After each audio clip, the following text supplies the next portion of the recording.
Good morning, great people of Pre-Calc land. We are talking a little bit about the first lesson of chapter 3. So this is all stuff that's on second quarter. So I know some of you are playing catch up, but I also know some of you are ready to rock. So we'll get it rocking and then we'll go from there. So 3.1 is about exponential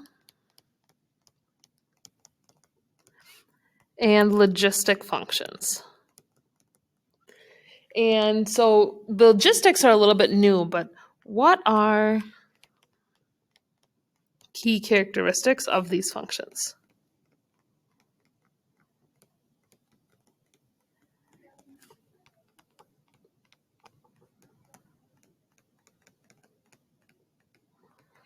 So as we're doing that, the first thing I want to talk about is what is an exponential function?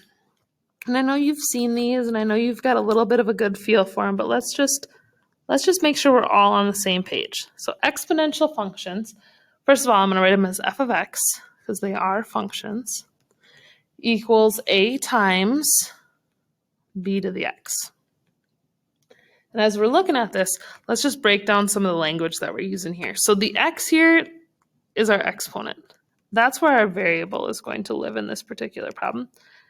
B stands for base. And for an exponential function, a lot of times we let our base, we don't love for it to be negative. So usually we say that our base must be greater than 0. We don't also like it to be 1 because 1 gets a little bit boring. But those are just basic rules. Don't stress too much about that. A stands for our initial value.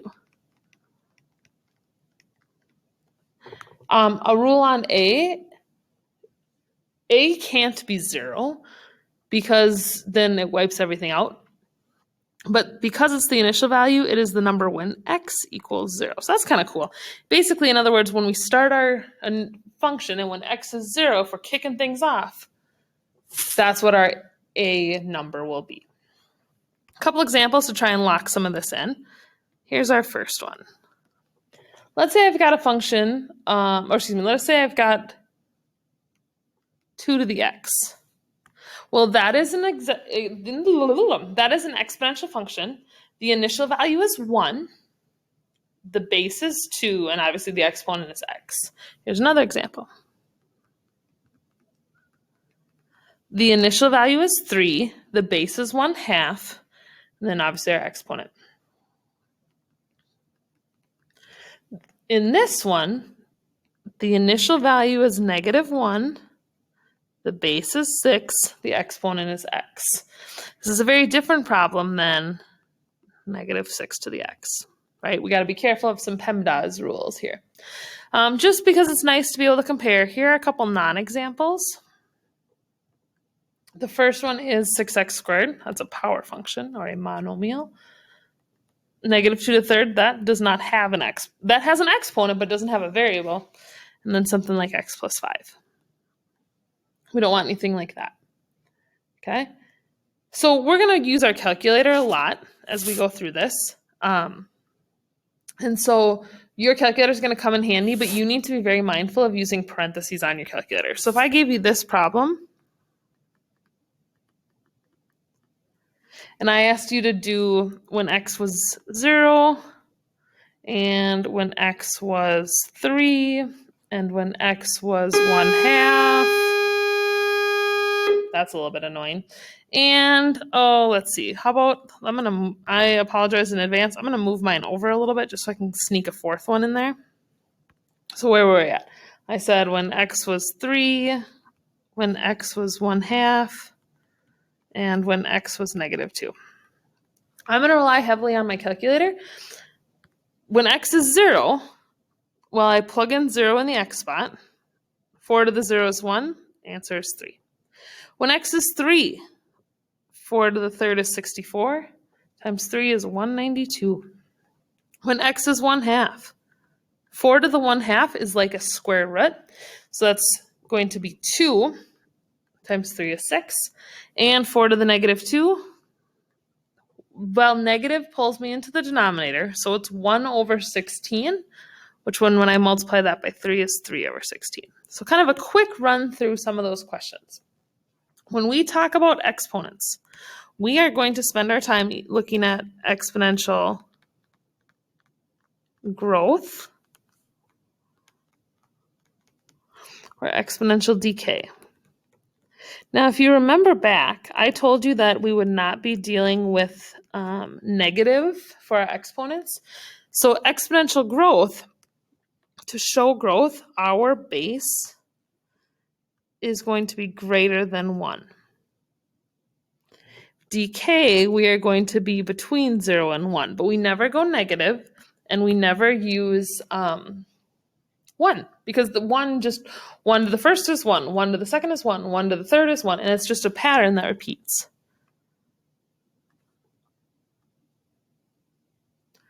Exponential growth just looks something like that. Exponential decay is going down. They both have a horizontal asymptote of y equals 0, which is super nice. Okay. There's a very specific base that we like to deal with. When the base is, I'm going to move that down. Actually, I have an idea. I'm just going to shorten. Whoa! I lost an asymptote or a axis.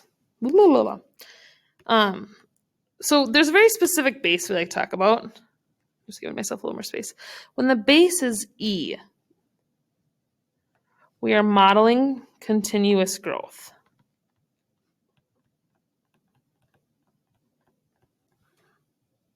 Now, E is a little bit different. E is a very specific number, and it's calculated using limits. But for our understanding, we're going to say E is about 2.718. E is going to come up a handful of times as we work through this chapter. For today, we'll just understand that it's about 2.718. Okay. We are going to now switch gears a little bit. Now, these are all going to fit in the same notes, but we also need to talk about what are called logistic functions. And so I'm going to pause for a second. I'm going to run out of room on this page, so I'm going to sneak another page in here. So I'm going to pause. Hopefully you've got everything you need. If not, let me know. I'll make sure I post these notes as well. I'm going to grab a new page so that I can talk about logistic. So logistic functions are a little bit different. They measure growth in a very real world setting. They're used a lot in biology, in epidemiology, but logistic growth looks like this. F of x equals, and I'm going to give you two models. C over 1 plus a times b to the x, or C over 1 plus a times, there's that e, negative kx. Okay, both of them are good. Both of them feel a little bit weird. Here's some rules. C is our limit to our growth. It's called, in the real world, it's called what we may see as a carrying capacity. That's part of where the letter C comes from. Okay, so that's a key piece of information. Another information piece is when x is 0, we can determine what our y-intercept is, which will give us our initial value. Now, all of that feels odd and strange and whatnot, so let's do an example, because I think that's going to be a helpful piece. So here is our example of our logistic function. F of x equals 9 over 1 plus 2 times 0.6 to the x, okay? So we're seeing pieces of exponential functions in here, but because of the structure, this is a logistic function. So here's what I'm going to do. I'm going to draw a graph. So we're going to graph this. 1, 2, 3, 4, 5, 6, 7, 8, 9, 10, 11. I counted by each, like every other row, if you're trying to get yours laid out. Let's talk about some important information. This logistic graph has a horizontal asymptote. One of them is at y equals 0.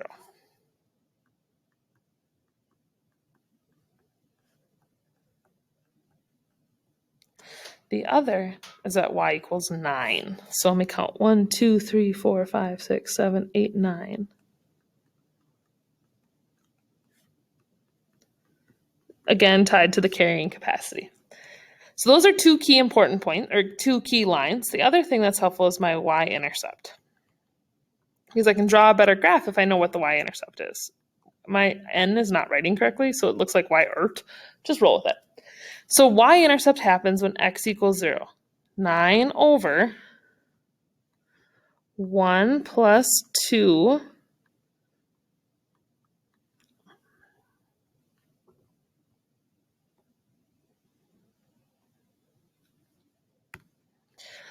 1 plus 2 times 0.6 to the 0. So as I think about this, anything to the 0 is 1. So I have 9 over 1 plus 2 times 1, which is 9 over 3, which means my y-intercept is 3. So I'm going to put a point at 3. Once I've got all that laid out, logistic graphs follow a very specific shape.